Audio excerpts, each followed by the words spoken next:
1번 문제 풀어보도록 하겠습니다.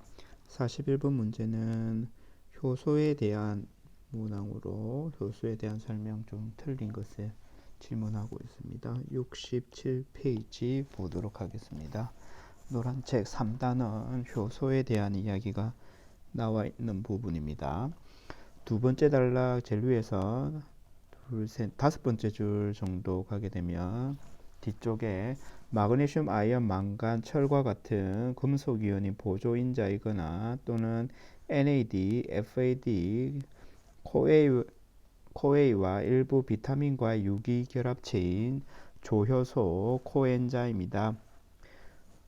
그리고 옆에 비단백질기를 갖고 있는 효소를 완전 효소라고 하고, 이 효소의 단백질 부분을 순효소, 아포엔자임이라고 한다.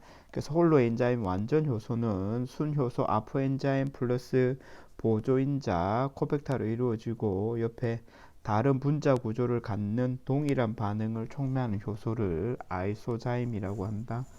홀로 엔자임과 관련이 되어진 정의와 관련이 되어져 있는 질문이고, 나머지 부분은 다 정답이지만 4번 비단백질을 지니고 있는 효소의 단백질 부분을 효소가 아니라 아포엔자임이라고 이야기했죠.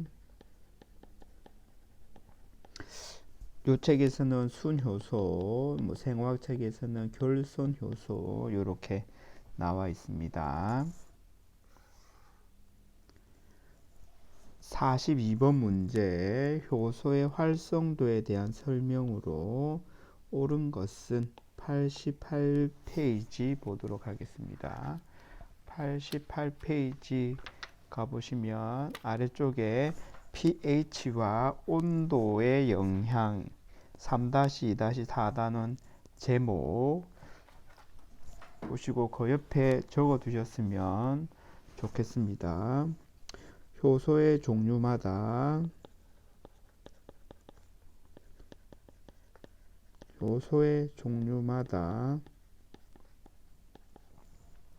최적 pH와 최적 온도가 다르다. 효소에 따라서 최적 pH와 최적 온도가 다르다. 그래서 정답은 4번이 되겠습니다. 그 단원 전체적인 이야기들이 효소와 온도의 영향에 따라서 효소의 활성이 변한다라는 이야기가 나와 있어서 적어두시고 기억을 해두시면 도움이 될 것 같습니다. 43번 문제 제순환이 있는 키모스탯을 이용한 연속 배양에서 공급액의 유속은 그리고 배양액의 부피, 재순환비, 재순환의 농축비가 나오면 이 시스템의 생장 속도를 계산하시오 와 관련되어진 문항입니다. 307페이지를 보시면 재순환에 있는 키모스탯에 대한 이야기가 나오고 있습니다. 식 9-9번씩 페이지 307페이지 보시면 식 9-9번식이죠. 보시면 뮤네트 알짜 생장 속도는 1 플러스 알파가 재순환비이죠. 재순환비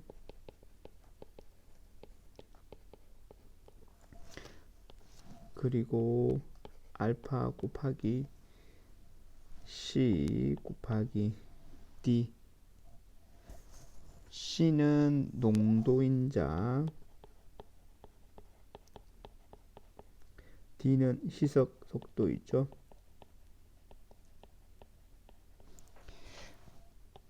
계산을 해보면 뮤네트를 구하는 게 질문이고 문항이고, 그래서 1 플러스 알파 0.5 재순환비가 0.5이기 때문에 0.5 플러스 0.5 곱하기 농축비가 2 곱하기 D 희석 속도인데 희석 속도는 페이지 224페이지 잠깐 가보도록 하겠습니다. 페이지 224페이지 잠깐 가보시면 잠시만요. 224페이지가 아니라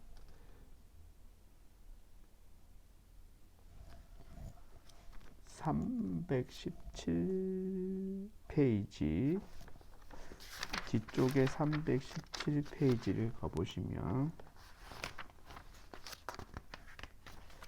317, 318페이지 가보시면 318페이지를 가보시면 19-32번씩을 보시면 D는 V분의 F이죠. D는 V분의 F 부피분의 배양 부피분의 유속이죠. 부피가 2리터였고 2000리터였고 유속이 200이었죠. 그래서 이렇게 계산을 해보면 전체 답은 최종 답은 0.05 단위 계산 생략하도록 하겠습니다. 단위는 간단하게 숫자만 표시를 해서 계산해 보았습니다. 그리고 44번 문항 보도록 하겠습니다. 효소 반응 후 효소가 부착된 고체 입자로부터 효소를 분리해서 재사용할 수 있는 효소 고정화 방법. 효소 고정화와 관련되어진 이야기는 94페이지입니다. 94페이지 보시면 94페이지를 보시면 고정화 효소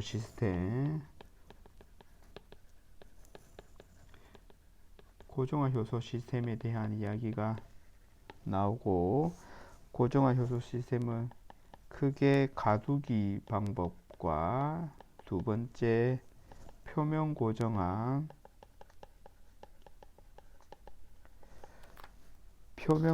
방법으로는 흡착 공유결합법이 존재하는데 그 중에서 흡착을 이용한 표면 고정화는 흡착이 약한 결합이기 때문에 재사용이 가능하다고 합니다. 비드의 재사용이 가능하다고 합니다. 그래서 95페이지 제일 아래쪽에 보시면 표면 고정화 그 밑에 흡착 옆에 재사용 가능이라고 적어 두시고 효소 재사용 가능이라고 적어 두시고 옆에 잠깐만 읽어 보도록 하겠습니다. 반데르발스의 힘 또는 분산력과 같은 약한 물리적인 힘에 의하여 지지체의 표면에 부착하는 것이다. 흡착된 효소는 활성 부위가 전혀 영향을 받지 않아서 흡착이 되더라도 거의 모든 활성을 유지한다. 그러나 결합력이 약하기 때문에 특히 강한 유체 역학적 힘이 존재할 때 효소의 탈착이 문제가 되어진다. 그래서 효소의 흡착은 글루타랄데하이드를 사용한 가교 결합에 의해서 안정화되어질 수 있다. 그 밑에 효소 협착에 사용되는 지지물로는 알루미늄, 실리카, 다공성 유리, 세라믹, 규조토, 점토, 벤토나이트와 같은 무기재료 그리고 셀룰로스와 같은 유기재료가 나오죠. 그래서 흡착을 통해서 사용을 하게 되면 다시 효소의 재사용이 가능합니다. 그 단락 끝까지 읽어보도록 하겠습니다. 셀룰로스, CMC, DA, 셀룰로스와 같은 그 전분 활성탄과 같은 유기재료 그리고 엠보나이트, 세파덱스, 다오엑스와 같은 이온 교환 수지 옆에 효율적인 고정화를 위해 지지 물질의 표면을 전처리화할 수가 있다. 이렇게 흡착을 사용할 경우 재사용이 가능하고 글루타르알데하이드를 통해 가지고 효소 크로스링크를 하게 되면 거의 강한 공유결합과 같은 형태이기 때문에 효소 재사용이 어려울 수 있습니다.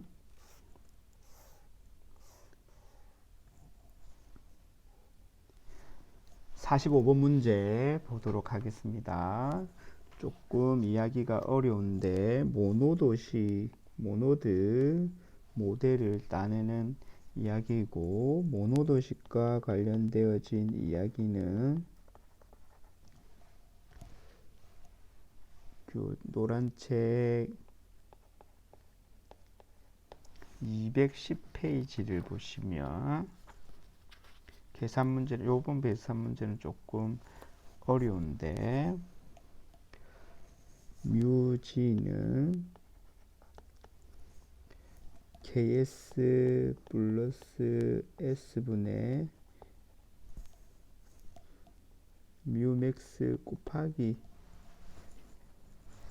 s이고, 요 계산 문제를 푸는 데는 요것뿐만 아니라 그리고 필요한 게 육아식 배양과 관련이 되어진 이야기들이 필요합니다. 육아식 배양과 관련이 되어진 부분은 페이지 317페이지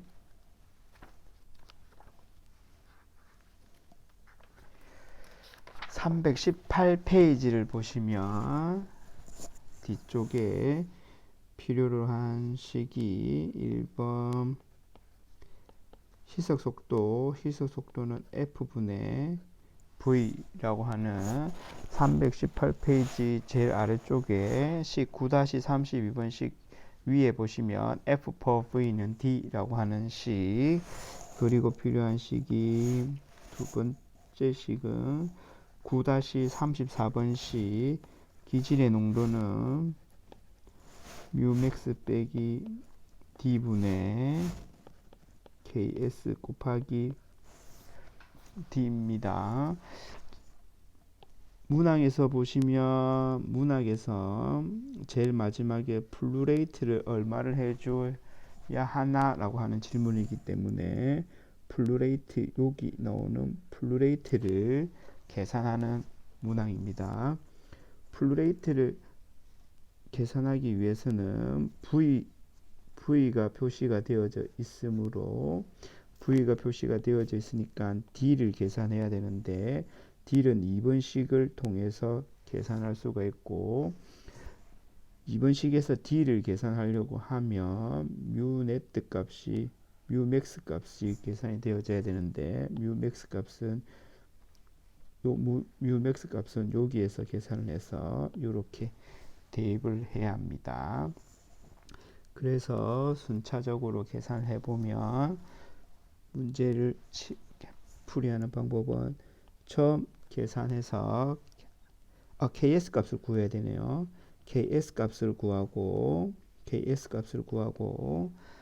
두 번째로 D 값을 구한 다음에 세 번째로 F 값을 구하도록 하겠습니다. 1번식 먼저 풀어보게 되면 뮤g 비생장 속도가 0.5죠. 그래서 0.5는 KS 값이 정상 상태에서 기질이 0.1이니까 KS가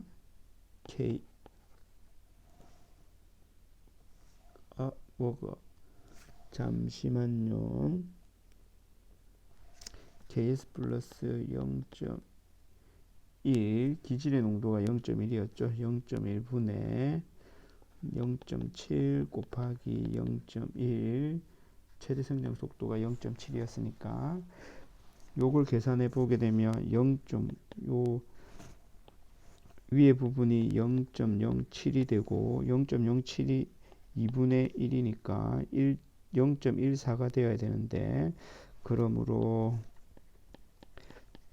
KS는 0.04가 되면 요 값이 0.14가 되어지겠죠. 그래서 2분의 1, 그래서 KS가 0.04가 되어지고, 이 내용을 이용을 해서 두 번째 기질의 농도 0.1은 Umax 0.7 빼기 D분의 0.04 KS 값이 0.04였기 때문에 0.04 곱하기 D를 하시게 되면 계산을 해보시면 D는 0.5가 나옵니다. 이 0.5를 이용해서 세 번째 식 시속 속도를 구하는 식에 대입을 하게 되면 0.5는 전체 부피가 0.6이었고 F이기 때문에 그러므로 F는 0.3 이 정답이 되어지겠습니다. 그래서 45번의 정답은 2번이 되겠습니다. 46번 문제 담체에 고정화된 미생물을 이용하는 반응 기준 전단 응력에 가장 민감한 담체 가장 단단한 담체를 사용해야 하는 반응기는 전단 응력이 회전할 때 내부에서 가해진 압력에 의해서 비드가 깨어지고 이러는 힘, 유리병 안을 세척할 때 생기는 소용돌이와 같은 것들을 전단 응력이라고 이야기했는데 이때 사용할 수 있는 반응기는 교반 탱크 반응기죠. 조금 전에 우리가 문제를 풀었던 36번 문항과 거의 유사한 문항입니다. 그래서 참고하셨으면 좋겠습니다. 관련되어진 이야기는 332페이지를 가시면 좋은 지지체 담체 고정화세포 배양기에서 그 담체 지지체들의 특징에 관련 이야기들 나와 있고 가능한 교반 탱크 배양기에서 가능하다는 이야기 우리가 앞에 적어 두었습니다. 그 내용 참고하시면 쉽게 풀 수 있을 것 같습니다. 47번 문제 고정화세포 배양의 장점이 아닌 것은 입니다.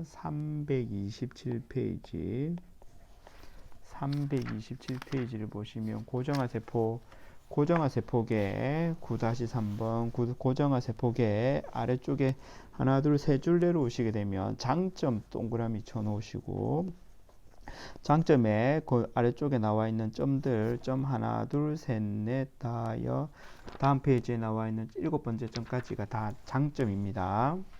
장점 첫 번째 점을 읽어보시면 고정하는 높은 세포 농도를 유지할 수 있다.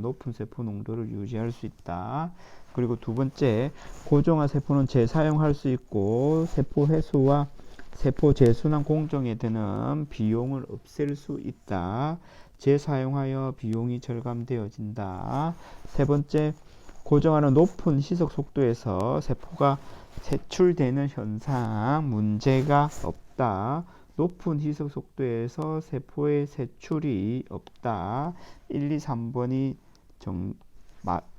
장점에 대한 설명이고 4번에 대한 이야기는 장점이 아닙니다. 나머지 점들도 한번 읽어보시고 47번의 정답은 그래서 4번입니다. 48번 문제 균일상 효소 반응 속도에 영향을 주는 인자 중 외부 인자가 아닌 것은 113페이지를 보시게 되면 효소에 대한 설명 중 113페이지를 보시게 되면 113페이지 두 번째 단락 맨 앞에 보시면 효소가 최대 활성을 갖기 위해서는 최적 조건 pH 온도, 이온 세기를 필요로 한다. 온도, 이온 강도는 효소의 활성에 영향을 미치는 거고 외부 환경으로 영향을 미치는 거고 거기 압력까지 적어두도록 합시다. 그 괄호 안에 pH, 온도, 이온 세기 그리고 압력까지 체크를 해두시고 그래서 정답이 아닌 것은 효소의 농도, 효소의 미스프린트네요. 여기 구조입니다. 구조.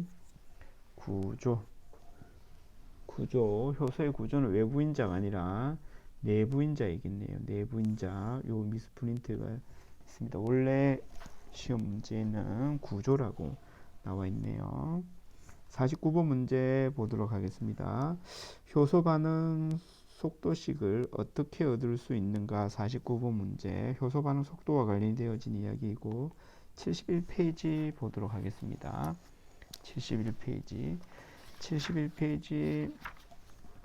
식 3-2번식 밑에 보게 되면 V는 산물의 생성 속도 또는 기질 소모 속도, 프로덕트가 만들어지는 속도 또는 기질이 감소되어지는 속도. 그래서 39번의 정답은 4번입니다. 50번 문제.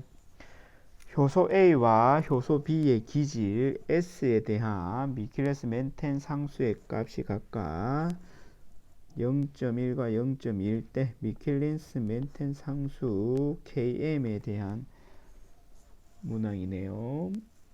50번 문제는 72페이지 다음 페이지를 넘기시게 되면 제일 유사 정상 상태 과정 위에 보시면 미켈레스 멘텐이라고 하고 그 밑에 줄 Kn 값이 작다는 것은 효소의 기질에 대한 친화도가 높다. Kn 값이 낮을수록 친화도가 높다라는 것을 의미하는 거죠. 그래서 0.1과 0.2 Kn 값이 0.1과 0.2가 있으면 0.1이 친화도가 더 높은 거죠. 요게 A이고 B이기 때문에 RA가 R2보다 친화력이 더 높다. 50번의 정답은 1번 되겠습니다.